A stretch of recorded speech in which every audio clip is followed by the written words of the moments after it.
You're listening to an archived Cabral Concept podcast. After listening to this show, check out the most up-to-date podcasts available at stephencabral.com/podcasts or search directly on iTunes.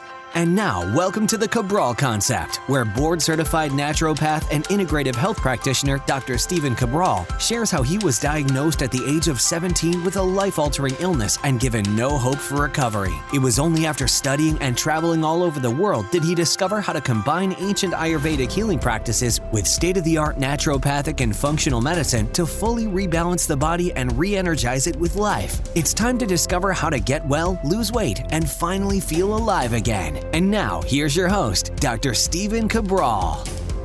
Hi, everyone, and thanks for joining me here today on this Friday review of the Cabral Concept. Looking forward to getting into the best of the week. On these Friday reviews, I like to bring you products, books, any type of recommendations that I'm using right now in my life or I've been seeing working great in our practice. I also like to update you on what is going on behind the scenes in the practice, what we have coming up in the next couple weeks or months to keep you updated there. So many exciting things in this global functional medicine and integrative health practice.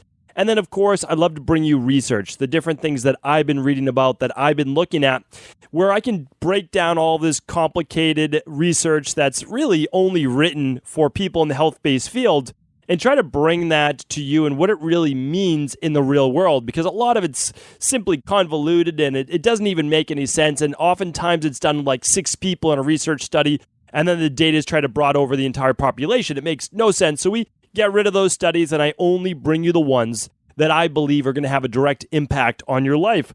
So can't wait to bring you 3 amazing research studies today that I know will affect you and the lives of those people that you love and you care for. So right off the bat, what I want to do today is simply start with a little bit of a snafu we had last week. So the promotion, so the thing that we like to do most weeks over at Equilibrium Nutrition is to share with you one of the many different protocols or products or labs or what we use in our day-to-day virtual functional medicine integrative health practice, and how can we then be able to offer that now to the world. So what we're doing is we're really trying to get people to understand that there are absolutely things that you can do to boost your mood, to boost your energy, and to help deal with stress. And so at the end of all the shows this week, I talk about the adrenal soothe. I talk about the adrenal energy support. I talk about calcium, magnesium. I talk about our deep sleep protocol. So be sure to check that out. I don't want to spend a lot of time on that, especially if it's not something that's a good fit for you. But I want to let you know that there are things that are available that are clinically proven to help calm the nervous system, like ashwagandha, phosphoserine, using things such as rhodiola and L-theanine that can have both an energy and calming effect all at the same time. Why? Because they're called adaptogens, and it allows you to, if you get too high, to calm back down a little bit. And if you get too low, it brings you back up. So that's the amazing thing about combining the best of herbal-based medicine with functional medicine, or what we technically call orthomolecular medicine, which is the study of vitamins and minerals and how those things affect the brain and body. So it's a field that I love, constantly researching, not necessarily what's out there because we already know what's out there, but now looking at what is the best dosage and when and timing, and always trying to simply get the most out of that and work on now delivery systems. So again, we know it works. We know what herbs work. We've known it now for thousands of years. How can we deliver those, sometimes even in a smaller dosage, with a better effect on the body? And we've seen that with CBD oil as well. Well, on Monday, there was a little snafu with that, and the CBD gummies will be next week. So check that out. Next Monday, that will start. So I'm not going to talk about that today. Check out next Monday, starting with our Motivation and Mindset Monday show for the first debut of CBD gummies, the very first of its kind, to my knowledge, that has absolutely no food dyes, so no paint in your gummies, and there are no artificial sweeteners. So check that out. That will be coming Monday. This week, 10% off all mood energy-based supplements at equilibriumnutrition.com. Simply head on over there, click on that little banner, and you'll find out which ones are there. All right, so before I get into the 3 research studies that I can't wait to share with you, I want to do a little bit of a product review. A lot of you listening to the show, you know that When I get home at night, I like to do a glass of sparkling water, typically with some lime in it, sometimes with a pinch of sea salt, sometimes not. I usually do the sea salt earlier in the day when my adrenals and everything need that, right? The sodium is needed by the body, and I do that earlier in the day. At the end of the day, I'm calming down the nervous system, which means I need more magnesium and potassium. So why is that? Well, magnesium helps blunt the fight or flight response. That's why it's such a great product. And then potassium helps elicit a higher parasympathetic nervous system response. So I typically do a little bit more sea salt earlier, and then I do a little bit more potassium, which would be the lime or the lemon or greens later in the day. And it works great. And I've been doing it now for many, many years. I love it, and it helps really calm down my sometimes overactive mind and allows me to, when my head hits the pillow, I'm asleep within 10 minutes maximum. And my life never used to be like that. That's for sure. I mean, you're talking about a reformed insomniac here. As bad as it gets for insomnia, I was that person for much of my life till about my late 20s, where I learned how to transform that. All right. What do I want to share with you? I'm going to do a whole podcast on different types of water, the pH of water, does it matter, does it not matter? I'm not going to do that for today's show because it needs a larger topic, because there's so many people confused right now about should they be drinking alkaline water, should they be drinking water with electrolytes added. I'm not going to go through that today, okay? What I want to do though is I want to share with you some of the absolute best types of sparkling water. So what I do is when I get home, really I've been drinking water all day. That's the truth. And I sit there and I have my big bottle of my water that I either bring from home. This is in addition, of course, to my smoothie, or I'm doing a big bottle of Mountain Valley water that I've talked about before. I love Saka water. Again, I've talked about that. Jala water. I'll go into some of these. And I can even link up. Why didn't I do that? I'll link up the previous best water out there that I'll typically drink during the day. Now I want to go over the best, let's go over the healthiest sparkling water. That's what we should do. And there are a couple brands that I've been using now for years that I feel very comfortable recommending to you. And here's why. They're a natural spring water. So people ask me, should I do this to my water? Should I do that to my water? I'll tell you every time, there's no way that you will ever be able to beat the natural power of nature. I simply don't believe that man can create a better form of nature. It's kind of almost conceited and egotistical and silly to think that we can outdo what nature provided for us. Like, that's the truth. And, whether you eat meat or don't eat meat, whether you eat fish or don't eat fish, just the thought that we can create a meatless meat in a lab and that would somehow be healthy, blows my mind. It really does. Not just no way, no how. So here's the thing. With water, even when we go to sparkling water, I want it to be a natural mineral water with natural carbonation added, right? So that's what we're looking at. And there's two main brands that I recommend. So I'm not going to go too deep into this because there's a bunch of different brands that you can do. Like Voss is still a good brand of water. There's other good brands of water that also do a sparkling water. There's two I want to give you and I want to highlight, and here's why. And again, I have no favoritism for these companies, but they're two very different flavors. So that's why I want to bring them to you, because one person will like one flavor and another person will like another flavor. And believe it or not, water does have flavor, right? And we're not talking about flavors added. We're talking about the actual flavor of water. So the first one is the one that I've been drinking about for many years, and that is the San Pellegrino water. And before I get to that, why don't I tell you what's in these mineral waters? So natural mineral water is going to have a combination of potassium and sodium, magnesium and calcium. And why does that matter? Well, these are natural minerals, and they're actually natural electrolytes present in water, not added, that help you better absorb the water into the cells, but also allow you to absorb that water. People think that just drinking water means that you're hydrated. No, you actually need the minerals to be able to hydrate the body, because the minerals are what activated in the body. That's what actually makes it more absorbable. And yes, calcium does help with bones, right? It does help with muscle contraction as well. Magnesium is amazing for the immune system. It's amazing for calming the nervous system, and it works with over 300 processes in the body. Potassium, as I spoke about before, if you have a blood pressure issue, you need to make sure that you're getting more greens and more potassium in your diet. There's no doubt about it. I'm not a big proponent of supplementing with a lot of potassium, but get it from your natural food and definitely get it from adding lime and drinking a good mineral water. There's no doubt about that, okay? And then sodium. Sodium, most of these mineral waters are not high in sodium, but sodium is still needed to help regulate the HPA axis with the adrenals. It's needed to regulate blood pressure, and it does help. I mean, it really does help in terms of energy and electrolytes. It's needed for the body, right? So you can't be on a super low sodium diet.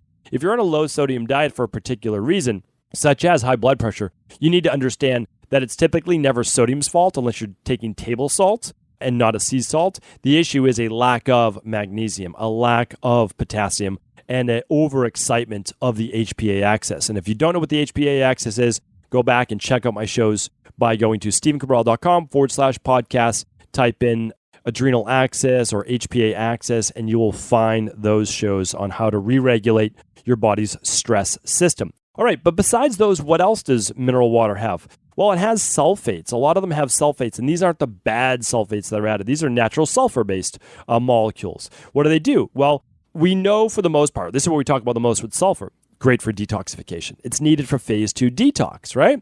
So if you don't know what that is, again, you can tune back to how a functional medicine detox works. Check that out. All right, supports your nervous system. Sulfate helps with the joints. I mean, it's amazing for the joints, right? We use MSM for the joints. We use other things for the joints while sulfur helps. And the last one, and this is important that we go over this, chlorides and bicarbonates. And here's why. Chloride helps with hydrochloric acid or hydrogen and chloride, which makes up your stomach acid, so it's great for digestion. But also the bicarbs help with acidity in the body. Now, people right away go crazy and they say there's no such thing as acidity in the body, and that's absolutely not true. Your body has alkaline buffers and it has acid-based buffers. And what happens is when your body becomes a little bit too acidic, which actually does happen, this really does happen, your body uses its alkaline buffers, such as bicarbs, to then buffer the acidity in any system of the body. That includes cells, it includes your blood. And it does that to maintain that natural 7.356 pH of the blood. And again, it can go a little higher, it can go a little lower, but it always has to be maintained. But the way it's maintained is actually by alkaline minerals and buffers. So that's how it works. All right, I'm going to do a whole show on this. So don't feel like you had to grasp that all at once, but here's why I talked about those. When you're drinking a San Pellegrino, which is one of my favorites, okay? I'm going to give you the breakdown.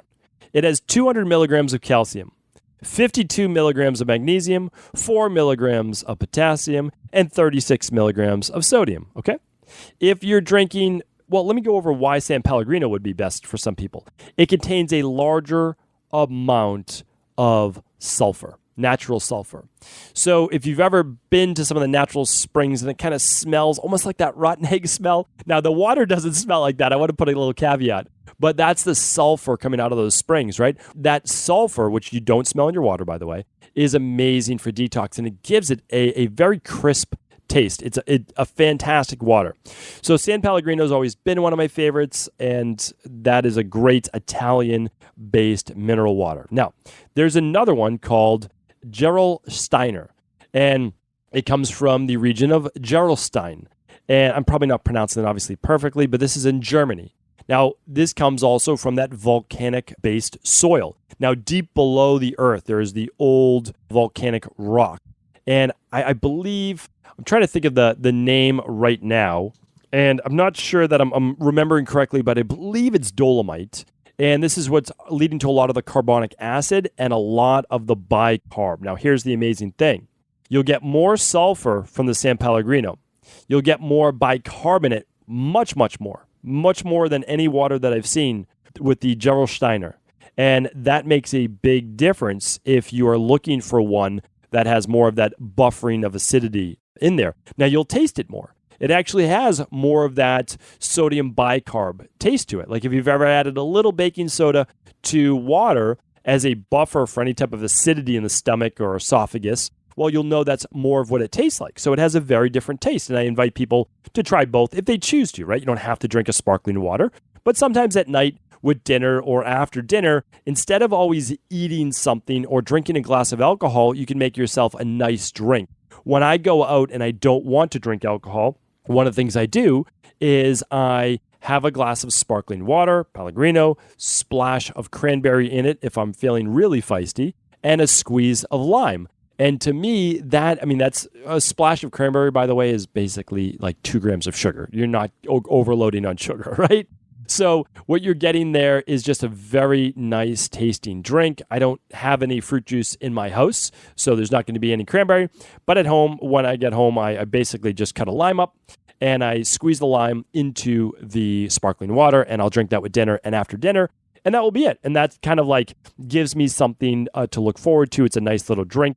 And that's that. Well, the Gerolsteiner water has 348 milligrams of calcium, so 1.5 times that of the San Pellegrino. It has double the magnesium at 108 milligrams. It has almost 3 times the potassium at 11 milligrams, and it has about 3.5 times the amount of sodium at 118 milligrams. So it has a lot more electrolytes in it. It doesn't mean that you need to drink that one, but it does have twice the amount of electrolytes per serving. So when you look at that, it has more bicarbs, but it has less sulfur. Now, the difference is go by taste, right? Go by the one that you enjoy drinking. It's going to allow you to drink more water as well, and it's a natural mineral water. All right, we're going to keep that at today, but this is a healthier way. A lot of people are drinking carbonated water. I wanted to bring this up today because straight carbonated water is not that good for you. It's really not. It's going to have a lower pH to it. It's going to draw more calcium out of those bones. It's not great. But if you drink a natural mineral water with lots of the minerals themselves, well, they already have the buffers for you. So check those out if you're a sparkling water drinker. Okay, now I want to get to 3 amazing studies that I think everyone can benefit from hearing. So the first one is this, is that exercise helps even people that have been sedentary for a long time. Check out this study. It was done on 315,000 people, right? Not 6 people, not 8 people, not 12 people, 315,000 people by the National Institute of Health, done in conjunction with the AARP Diet and Health. Okay, so published in AARP Diet and Health if you want to check it out, and it was in the AARP Bulletin. Okay, I'll put that in there for the notes. National Institute of Health with the AARP Diet and Health reported in the AARP Bulletin. Okay, so here's what it said. People ages 40 to 61 years old who began exercising regularly after years off of physical activity. So they hadn't been exercising for years and years and years. Well, what they did was they began to exercise, not a lot. They got their minutes in each day. They got their walking in each day, a couple days of exercise, formal exercise, and they reduced their risk for death by about 1/3, which is pretty amazing. So if I said to you, hey, I just want you to move a little bit more, get that body moving, get in your 10,000 steps per day, a couple days of resistance training per week. We're not talking about long workouts, and we're certainly not talking about hard, strenuous workouts. If you do that, I could cut your risk of death by 32 to 35%. How amazing would that be? So here's the thing. I know we're always looking for the silver bullet. No doubt about it. I'm working on the silver bullet. I really am. Like a lot of behind the scenes things on anti-aging. I'm trying to figure out what that is. But that doesn't mean we can't follow that de-stress protocol. And more is certainly not always better. It's always better in synergies, which I'll be talking about in just a moment. So here's the thing. If you haven't exercised in years, it's not too late. Get the body moving. Listen to my podcast on the graduated exercise protocol. Take the integrative health practitioner course. Learn how to move up from walking to some body weight exercise and cardio to then more strenuous exercise if you choose to. It will reduce your risk for death by 1/3. I mean, start adding sauna to that. Like you have so many things to live a long, healthy, but great quality of life as well. All right, well, check that out. The next one is this. I've got 2 more. One I'd love to talk about. Why don't I do that one right now? So there's a nice study here. This was done with Dr. Mary Carol Hunter. She's a PhD and associate professor in the School for Environmental and Sustainability at the University of Michigan, Ann Arbor. And this was published in Frontiers in Psychology. Okay, we'll link that up as well. Frontiers in Psychology, done in conjunction with the University of Michigan. And the head of that study was Dr. Mary Carol Hunter. Okay, it said this. This is why I love this study. Again, we're not talking about complicated things here. Just 20 minutes spent sitting or walking through nature, people felt a significant reduction in the body's production of stress hormones, namely cortisol. They found that regular contact with surroundings of nature can be a low-cost solution to the stress-inducing effects of urbanization and indoor lifestyles filled with too much screen time.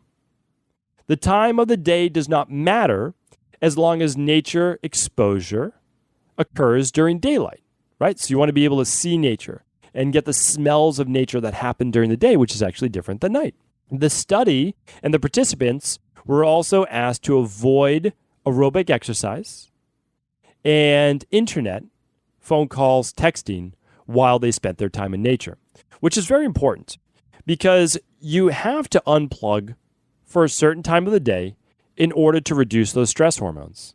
So I always talk about it when I go for my lunchtime walk, and I'm not talking like I'm still in the city, right? There are trees, but I'm still in the city. But I put my phone away. If at maximum, I have binaural beats playing, and that's it. So that's allowing me to also, though, tune out the city noise, and it's allowing me to focus then back on my breath and just look at the world around me, practice gratitude.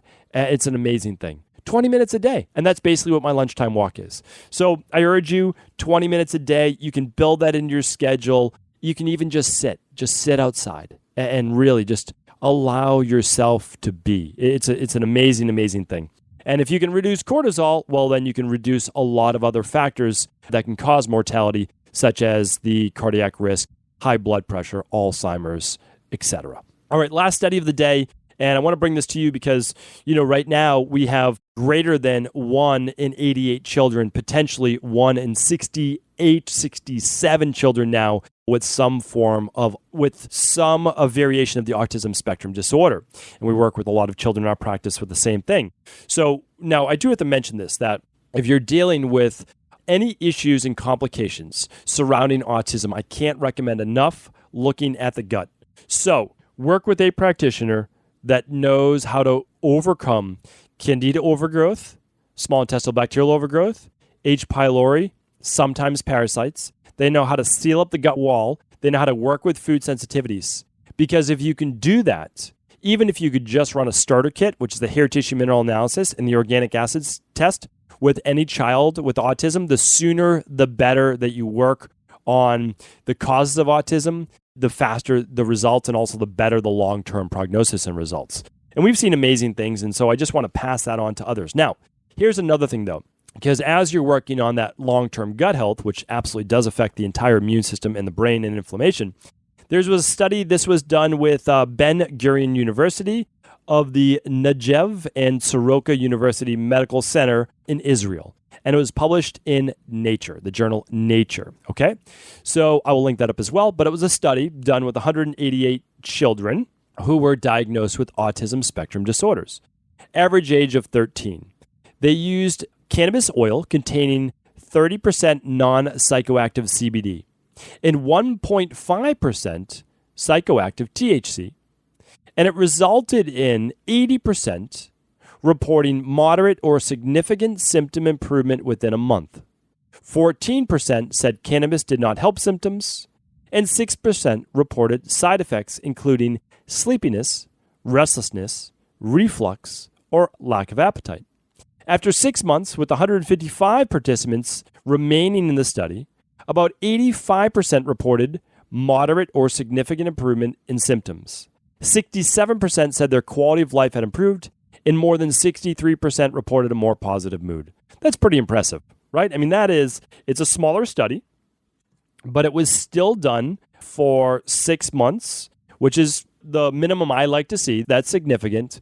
And we got over 2/3 of people getting results, technically more than 80% getting results, but 2/3 with absolutely significant results.